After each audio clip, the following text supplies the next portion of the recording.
पूरे देश के किसानों ने जगह जगह आंदोलन किया। और अगर यहाँ मीडिया के लोग खड़े होंगे तो मेरी बात बुरा मत मानना। इस देश के मीडिया को दीपिका पादुकोण से मतलब है, इस देश के मीडिया को कंगना रनावत से मतलब है, इस देश के मीडिया को सुशांत सिंह राजपूत से मतलब है, लेकिन जो हजारों किसान भुखमरी के कारण मर रहा है उसके बारे में एक लाइन।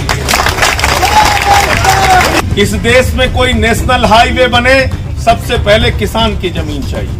कोई फैक्ट्री का निर्माण हो, किसान की जमीन चाहिए। किसी कॉलेज का निर्माण हो, किसान की जमीन चाहिए। अस्पताल का निर्माण हो, किसान की जमीन चाहिए। देश में भुखमरी आए, किसान से अनाज चाहिए, लेकिन बदले में जब किसान को उसके जमीन का दाम देने की बात आती है तो मिलकर दलाली खाने का काम।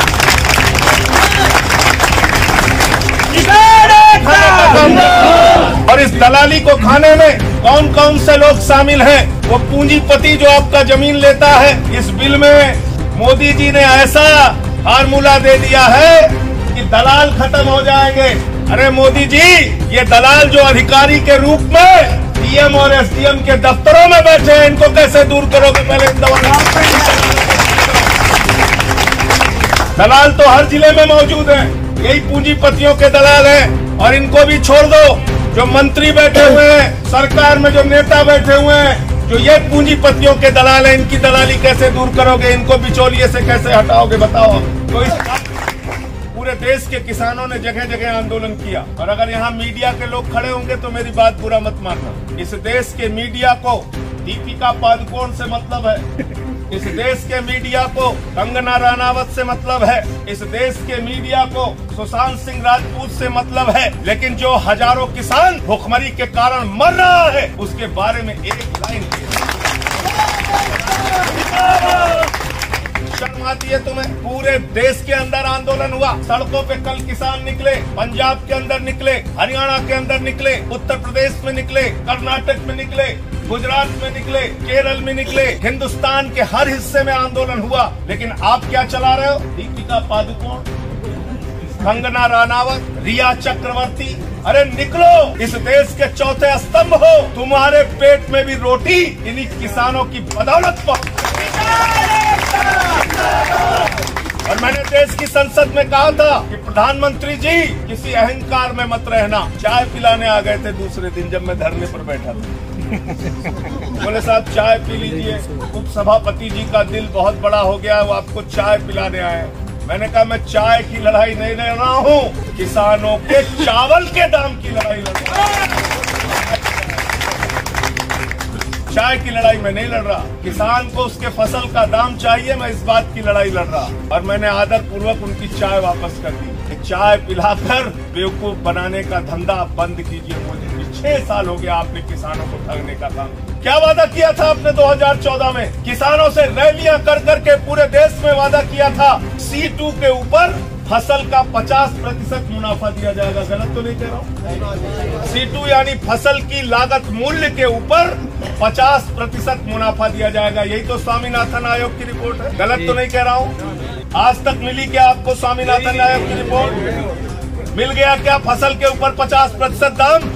और आज क्या कहते हैं? कहते हैं मोदी जी ने कह दिया, यकीन कर लो आपको MSP मिलेगी। अरे मोदी जी ने तो कहा था हर खाते में 15 लाख आएगा, आज तक नहीं आया। मोदी जी ने तो कहा था 2 करोड़ नौजवानों को रोजगार मिलेगा, 10 करोड़ बेरोजगारों की फौज हिंदुस्तान में खड़ी कर दी। मोदी जी ने तो कहा था GST से देश की तकदीर बदल जाएगी, 1 नेशन 1 टैक्स होगा। आज तक राज्यों का शेयर नहीं मिला। मोदी जी ने तो कहा था नोटबंदी से आतंकवाद खत्म हो जाएगा, नहीं खत्म हुआ। नोटबंदी से काला धन आएगा, नहीं आया। नोटबंदी के अलावा भी वादा किया था कि लाखों करोड़ रुपया काला धन हम विदेशों से लाएंगे और हर आदमी के खाते में कितना जमा कर देंगे? सबको याद है, कोई भूला नहीं। कुछ मिला क्या? तो अब अगर मोदी जी कह रहे हैं कि MSP देंगे तो MSP मिलेगी क्या? जोर से बोलिए। नहीं मिलेगी। झूठ बोलने का काम कर रहे हैं। कह रहे हैं MSP देंगे, न्यूनतम समर्थन मूल्य देंगे। मैंने तीनों बिल रात में आंख फोड़ फोड़ के पढ़ा, भैया कहाँ लिखा है MSP, कहाँ लिखा है? तीनों बिल में कहीं नहीं मिला MSP, कहीं नहीं लिखा न्यूनतम समर्थन मूल्य। तो अगर आपको कोई पूंजीपति न्यूनतम समर्थन मूल्य नहीं देगा, MSP नहीं देगा, मिलेगा। आप न्यायालय में जाओगे, आप क्या कहोगे? जज साहब, मोदी जी ने बहुत अच्छा भाषण दिया था, हमको एमएसपी दीजिए। जज साहब कहेंगे बिल में नहीं लिखा, इसको लो और भागो यहाँ से। तो समझ में आ गई। और दूसरी बात क्या लिखा है बिल में? उन्होंने लिखा है असीमित भंडारण की छूट होगी। युद्ध और महामारी को छोड़कर कोई भी पूंजीपति आपके अनाज को, आपके फल सब्जियों को, आपके चावल दाल को असीमित भंडारण कर सकता है। ये कानून में लिख दिया गया। यानी जमाखोरी अब हिंदुस्तान में लीगल हो गई, लीगल, कानूनी रूप से वैध हो गई। जमाखोरी इस देश के अंदर कानूनी रूप से वैध हो गई। अब कोई भी असीमित भंडारण कर सकता है। दूसरा क्या लिखा? दाम पर कोई कंट्रोल नहीं। अगर कम दाम दे देंगे तो आप लड़ नहीं सकते, ज्यादा दाम में देंगे तो भी आप नहीं लड़ सकते। यानी 20 रुपए किलो में चावल खरीदा जाएगा।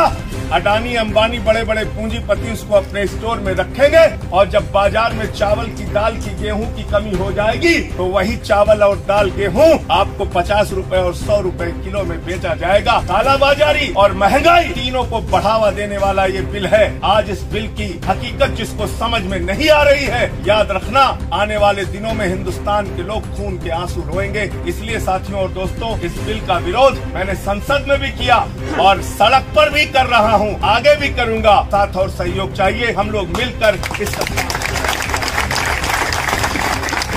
और एक बात और हाथ जोड़कर कहूंगा, चौधरी साहब कहते थे देश की तरक्की का रास्ता खेतों और खलिहानों से होके जाता है। और हिंदुस्तान में बड़े नेता हुए, देश के पूर्व प्रधानमंत्री स्वर्गीय चौधरी चरण सिंह जी और देश के पूर्व उप प्रधानमंत्री देश के चौधरी स्वर्गीय चौधरी देवीलाल, ये दोनों किसानों के बड़े नेता हुए, बड़े नेता हुए। जिंदगी भर किसानों की लड़ाई लड़ी, किसानों की चिंता। लेकिन उनके साथ जब वोट देने के लिए किसान जाता था तो वो नहीं देखता था कि हम जाट हैं, कि गुर्जर हैं, कि ठाकुर हैं, कि यादव हैं, कि ब्राह्मण हैं, कि दलित हैं, कि सवर्ण हैं। लेकिन दुर्भाग्य से इस भारतीय जनता पार्टी की सरकार ने हिंदू और मुसलमान में किसानों को बांट दिया, जातियों में किसानों को बांट दिया। किसान भाइयों, आपकी एक जाति है, किसान जाति, और इस